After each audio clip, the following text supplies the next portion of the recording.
Retro Kev back again. Now, I wasn't planning on making this video, but I saw a video on YouTube yesterday morning. Retro Red Steve, it's your fault.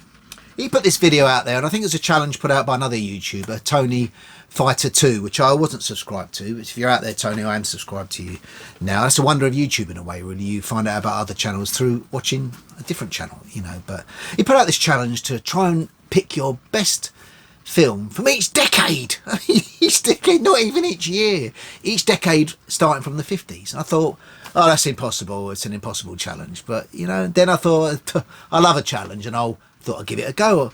And I thought, rather than spend hours sort of mulling over all the thousands of films, because there will be thousands really when you think about it, I'm just going to look through my DVD collection. I've not got a massive DVD collection, but I thought obviously you have the films you really love, and I thought I'll have a look through for about half an hour and give it a go.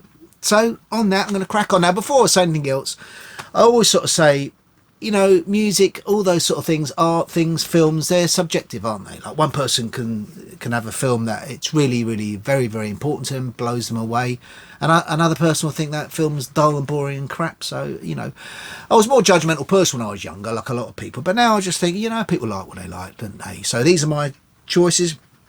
And I put that waiver out there before you start slagging off my choices of movies. But yeah, just give us your opinion in the comments anyway, if you agree or disagree or whatever on the movies. But let's get cracking now. Where are they? I've put them down here.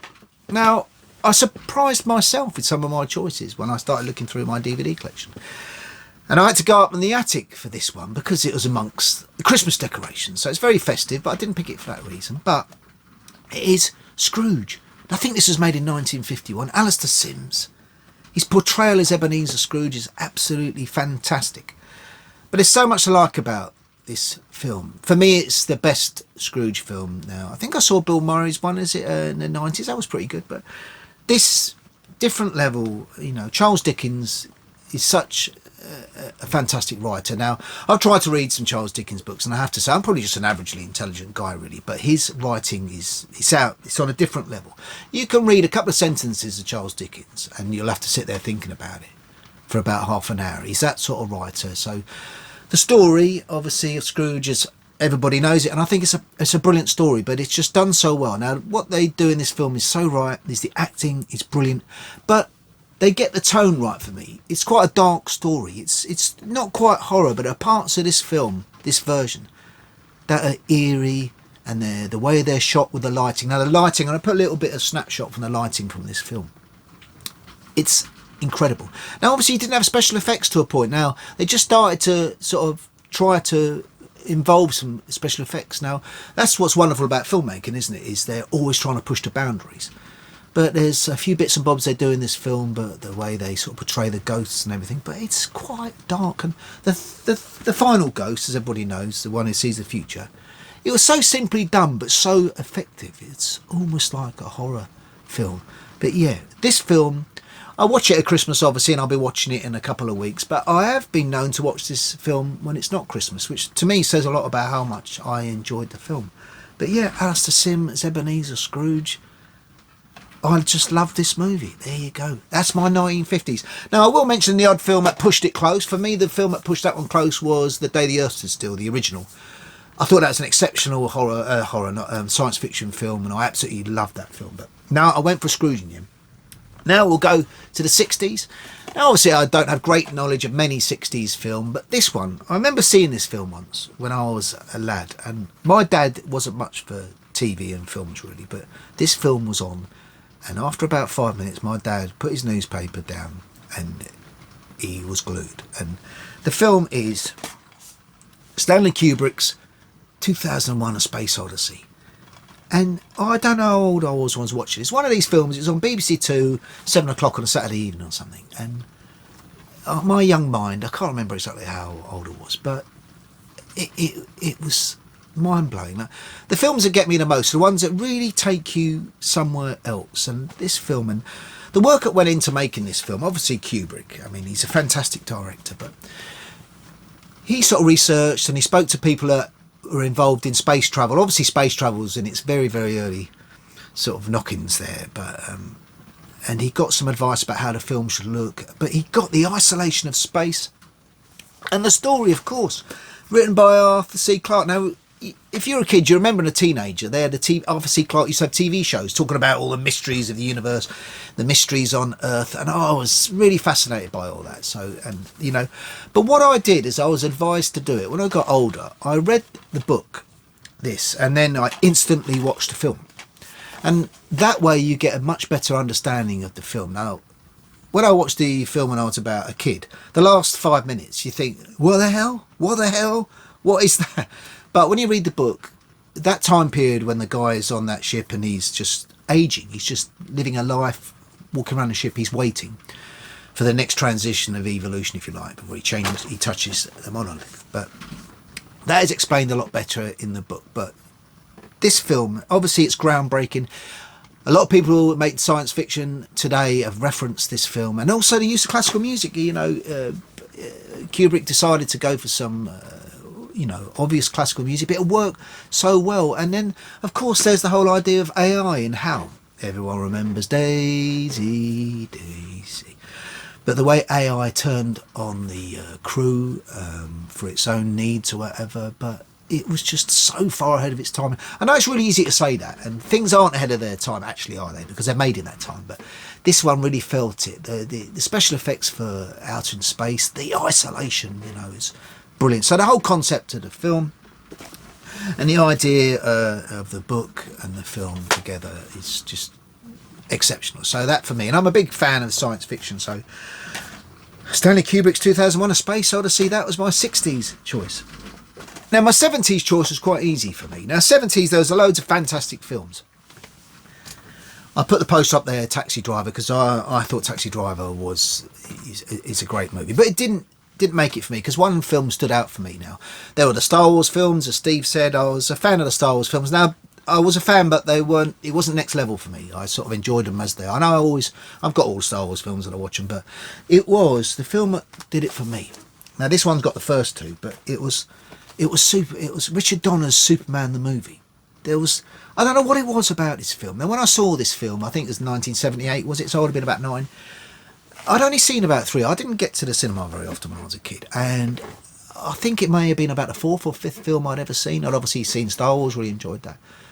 But from the moment I sat there in the cinema, and those credits, you know, the way they sort of they go over the screen, and the music by John Williams, which I've got, you know, it's not just the main theme of John Williams' work. There's some great work. This is the double CD. It's so much good work that John Williams did on this film. But from that moment with the credits, which are 6 minutes long, by the way, the best credits ever at the cinema for me, I was suckered right in. And the portrayal by Christopher Reeve as Superman, no one's ever come close to matching it. I watched the recent Superman. It was okay for me. It was more of a fluff film, like, you know, like a comic, but quite, you know, going back to comic book stuff really with the new one, but it was all right. But this one it just was next level. Now I was obviously very influential age. What I wanted to say is I was 9 years old, and without getting into psychology and all that sort of stuff, obviously that's involved in our choices in life and what films we like, whatever. But Superman and especially Christopher Reeve's rendition of or the way he portrayed Superman was like a man that was completely trustworthy. Now I'm not going to, you know, go into it, but, you know, I never had great sort of male role models in my life, and I think now when I looked at that film and I watched it, Superman, or Christopher Reeve's Superman, portrayed someone he could completely trust. If he said he was going to do something, he would do it, and he would always try to do the right thing. And I think that's what got me. Could be bullshit, but whenever I think about Superman, that's what I think. And without going on too much about this film, there's one moment in the film when you see Superman, he reveals himself to the world when there's the helicopter accident. Lois Lane's going to fall to her death, and he comes out, and Lois Lane falls, and he flies up. And I'm not being funny. The moment he caught her, when I was in the cinema as a 9-year-old ever, my heart felt like it was going to burst out of my chest. And then, you know, the helicopter falls, and in that moment, you know, I'm thinking, God, you know, but he's like, no biggie, got this. And he's looking at Lois like, you know, like he knows he's arrived into the world, and catches the helicopter. Great filmmaking as well. He catches the helicopter. They even get that slight dip in the weight as he sort of gets the weight of it. He carries on flying upwards. And I remember I was totally, you know what, you don't need drink and drugs. You get moments like that, because it totally blew me away. And from that moment, you know, the whole film, I went to see Superman the movie about 4 or 5 times, and that was a lot for me. I wasn't one of these that keep going back, but I absolutely loved that film. Great actors. Gene Hackman, God, as Lex Luthor. Ned Beatty as Otis, another great actor. And Christopher Reeve himself, of course. And, you know, they're fantastic actors, and everything about the film was perfect, you know. And Richard Donner, and also I enjoyed the second one as well, but there's not much more I can say about it. That film, Superman the movie, is nailed on for 70s for me, because I just love that film. Right, we're going on to the 80s now. I'm trying to speed through. I spent a little bit too much time on Superman probably there, but the 80s, so many fantastic films. Special effects were getting better, you know, so obviously people started using the special effects on the science fiction films and action films, stuff like Predator. Absolutely love Predator. You know, it's not gonna win any Oscars, but just a super film. But it's not Predator. I really shocked myself, but I looked through my collection and it had to be The Elephant Man. It had to be David Lynch's The Elephant Man. It's one of those films, I can't watch it too often because it's quite heartbreaking to watch. But for me, if you ever feel you're doubting your ability to be human, you know what? You watch this film, because you know people can get split into different camps. You get the people who would take the mick out of a character like John Merrick, and you have the people like Anthony Hopkins' character, Doctor Who wants to help him, and the tragedy and the way John Merrick is treated, and the acting by John Hurt, it don't get much better really. His portrayal as John Merrick is fantastic now, and the fact they made it in black and white. Now I don't know if this is 100% true, but I remember reading that the makeup for John Hurt, for John Merrick, didn't look quite right, and it looked a lot better in black and white. Now I may be wrong on that, correct me in the comments if that's a mistake, but the very fact it's black and white really worked. And it is such a powerful film. When David Lynch got things right, he got it right. And I watched the end of the film again. I didn't watch the whole film again last night, but I watched the last 4.5 minutes. Now the last 4.5 minutes of The Elephant Man is right up there at the pinnacle of creativity in filmmaking. His use of adagio for strings, the music, which was used very well in Platoon actually. Anybody who knows in Platoon, the soldier puts his arm up in a field of battle and they used adagio for strings there. But for me, the use in the end of The Elephant Man, where John Merrick, because he can't sleep laying down because it would affect his lungs, but he goes to bed and he wants to be like a normal person and sort of goes to bed, and the use of the music and the direction of the film for that 4 minutes, right up there for me, right up there, pinnacle of filmmaking. David Lynch, absolutely superb. So yeah, I shocked myself, and that just creeped into the 80s, 1980, The Elephant Man, brilliant. Right, on to the 90s. Right, you know what? I love a good Western. You know, who doesn't love a good Western? And there are some wonderful Westerns out there. It's right way going back. But this one, and I had to have him in there, because it's Clint Eastwood, and it's The Unforgiven. Unforgiven. Now, I don't normally go for films that clean up at the Oscars and everything, and normally they're not as good, or for me anyway. But as I said at the start, everything's subjective. But this warranted the Oscars for me. The cinematography, the music, the story. It's a long film, but for me, it breezes by. I watch this film maybe every couple of years, but it's Clint Eastwood reaching the pinnacle for me of his filmmaking, his acting. And, you know, it's just, again, it's a story of a man unable to escape his past. You know, he was a sort of hired gun. He'd obviously killed people, and it comes back to haunt him, and he's drawn back into that life. And Morgan Freeman as well, great acting in this film. Gene Hackman again, you know, we lost Gene Hackman doing not so long ago, but his portrayal of the sheriff in this film is absolutely brilliant. And the other thing is, without getting into the history, I don't know a lot about American history and stuff, but one thing I do know is I remember watching an article on the TV about this film, and this guy was saying one thing that's so good about the film was, in the early spaghetti westerns, obviously Clint Eastwood was shooting cigars out of people's mouth and throwing coins in the air and putting a hole through them. It's bullshit really. And this guy was saying about how the guns back then, you know, you'd be lucky to hit a barn door from 20 feet, you know, let alone shoot someone in the eye sort of thing. And And the other thing it got so well is the thing about taking somebody's life. Now, you know, you don't, you know, the whole thing, awful, so few people in this world have done that, but Clint Eastwood deals with the idea of living with having done that, and the whole thing about killing people like you see in his action films, it's not an easy thing to do. You only have to sort of look into how soldiers, when they come back from the real battles, they, you know, some of them struggle so much with what's gone on with taking people's lives, the whole shebang. But this gets that right. This film, The Unforgiven, really nails all of that. So, you know, and as I said at the start, cinematography, it's brilliant. But and the ending, the ending of this film, you know, the crescendo when Clint Eastwood's Richard Money's character goes into the saloon bar and he's looking for revenge, and the lighting, the acting in that moment, and the way after that Richard Money comes out into the street and the lighting again, it's brilliant. So for me, the 90s, it was quite an easy choice. Unforgiven, superb. Now onto the noughties. I think that's what people call them, the noughties, but I really shocked myself again. As I say, I love a science fiction, but this one was more, it was a very unusual film. It was produced by Peter Jackson, Lord of the Rings. Now, I always forget the name of this director, which is really bad of me. But the film is District 9, and it was directed by Neil Blomkamp. That's right.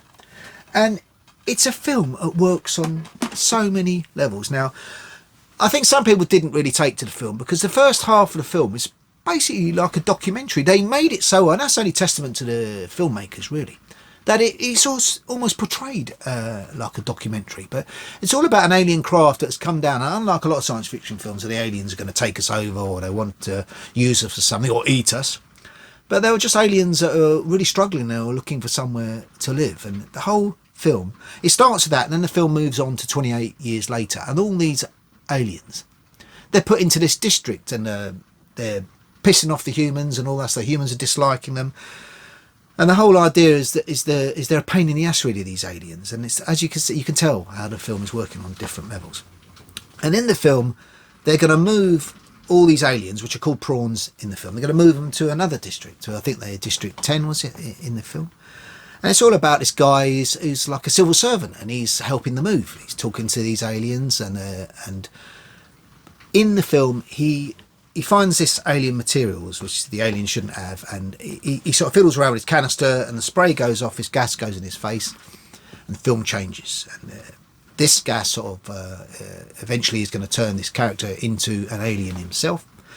And then the film takes a totally different sort of path. It becomes a sort of crazy action film where this character ends up helping another alien because the other alien has got information about how they can get the technology working. They can get a ship and leave the Earth. They can get the aliens off the Earth. But yeah, it just becomes an all-out fascinating action film. And there's also some lovely stuff. Unless you've, you know, in case you've not seen it, I won't go into it, but some very poignant moments about the female character that was in the film as well, and the connection with the main guy, and it's very well. I was sort of disheartened that they never made. There was initially going to be a follow-up to this one. They were going to call it District 10, but it never came to pass. But another interesting fact about this film is it only came about because Peter Jackson had raised the funds to make a Halo film. We all know, especially me, having a gaming channel, Halo, a fantastic game. But yeah, Peter Jackson was going to produce a film about Halo, but it fell through. And he'd got the money together anyway, and he thought, well, what am I going to do? And he ended up working on the District 9 project. And in a way, I'm glad he did, because for me, it's a brilliant film. Not everybody's cup of tea, District 9. It is like a documentary at the start, and then it becomes like a sci-fi action film. But yeah, I absolutely love that movie. District 9. Right, we're on to the, what would you call it? I don't know what they call it, 2010 to 2020. And I said, love a good action film. And this one, I was really disappointed that I didn't see it at the cinema, because at the time there was a load of remakes. There was, you know, we get them now. There were so many remakes that I watched a couple at the cinema. I thought, you know what, crap. You know, for me, unless you're going to make at least a film on par with the original, why bother? But they do, they think there's money in it. But the one remake that they got brilliantly right is Mad Max Fury Road. Tom Hardy, Charlize Theron. It just, to me, it's a pinnacle of what an action film should be. You know, story is pretty sort of ordinary in a way. We all know the original Mad Max films, which I loved, especially the first two. I wasn't such keen on Thunderdome, but the first two Mad Max films were great. But they did a brilliant version. Some of the action sequences, what they get right in this film is, I think, the blend of CGI. You sometimes can't tell what is CGI and what isn't, and that is, for me, that's how you do it. You don't splurge the whole screen with like continuous CGI because it just looks shit, basically. But this film, it blends it with the sort of stunt motorcyclists, the drivers in the film, lorry drivers, the actors, the sort of editing for the action sequences is the editors done a superb job. And it's what I've got the soundtrack to this. There's one piece of music called Brother in Arms. Now in the film, there's a bit where they're chasing down Max and the women on the truck, and there's a 5-minute action sequence to that piece of music. And every now and then I watch it just on YouTube because it's out there. It's almost like, I'm using the word a lot, the pinnacle of action film making. The editing, the cutting, the way it works with the music, the stunt riding, it's absolutely fantastic. So yeah, it had to be Mad Max Fury Road. I've not seen Mad Max Furiosa, which is, you know, you think madness really. I rate this film so highly, I've not seen the other one, but I've heard it's okay, so at some point I will. If you've seen Furiosa, and let me know. As any comments you want to put on whether you think I made good choices or poor choices or whatever, always happy to hear your opinion. So that was Mad Max Fury Road. Now we go to the last film, the 2020s. This is only 5 years gone so far, but I haven't actually got this film because I'm hoping Santa, I've been pretty good, hoping Santa, my wife, will get me this film for Christmas, because it's on Netflix. So when I watch it, I've watched it 2 or 3 times already. It's on Netflix, and it is. Now Tetley out there, another great YouTuber, retro stuff, he knows his Godzilla, and it's Godzilla -1. And I've got the soundtrack, because when I saw this film at the cinema, I walked out and thought I have to have the soundtrack to that. Brilliant use of music. Now for me, when a film's good, a film can be good and music can make it excellent, but an excellent film, great music can make it sublime. It can take it right, and it's got great music to this film, so I had to have it. So I'm hoping to have the film itself. But yes, now for me, you know, I like Godzilla films, but I've not seen them all. I'm not one of these purists where I've seen them all. I've seen some Godzilla films, always enjoyed them. Technically will know a lot more about the Godzilla films, but when I saw this, I read a couple of reviews and I thought, no, I'm going to see it at the cinema. Now where I live, the nearest cinema and main cinema is about 10 miles away. It's in Peterborough, so we went to see it. I was really pleased because it literally was there a week. My son and my wife saw it, and I was absolutely blown away by Godzilla. The whole thing, you know, it's not just a monster movie. There never are with Godzilla, but it's a fantastic story about a soldier's redemption again. A lot of stuff films redemption really, and he was a kamikaze pilot. Without getting into it, if you haven't seen the film, he's still alive, which tells you a lot about he may not have done his job right. Not that he should be doing a job like that right, but a lot of the film is taken up with this guy's redemption, and his redemption is brought about with the appearance of Godzilla, and of course Godzilla doesn't represent just a monster. I think he's always represented the fear of nuclear power and what destruction it can bring. Godzilla's destruction represents the destruction nuclear power or nuclear weapons, of course, can bring. But so yeah, this is why I loved the film. The director did such a brilliant job, and again, you know, the crescendo of the film, the last 5 minutes, that's when everything comes together. Everything comes together for this guy, and I don't want to give it away, but great editing near the end, and just the whole stuff about people coming together, because the military aren't really in this film, because it's all to do with the end of the war, and the military are not really getting involved, and it's about civilians trying to help sort out Godzilla or get rid of him, but along with this guy. So yeah, if you've not seen Godzilla -1 and you think, oh, it's just a monster movie, believe me, it's not just a monster movie. It's way above that, way beyond that. The people I've recommended, many people watch Godzilla -1, and not one person has come back to me.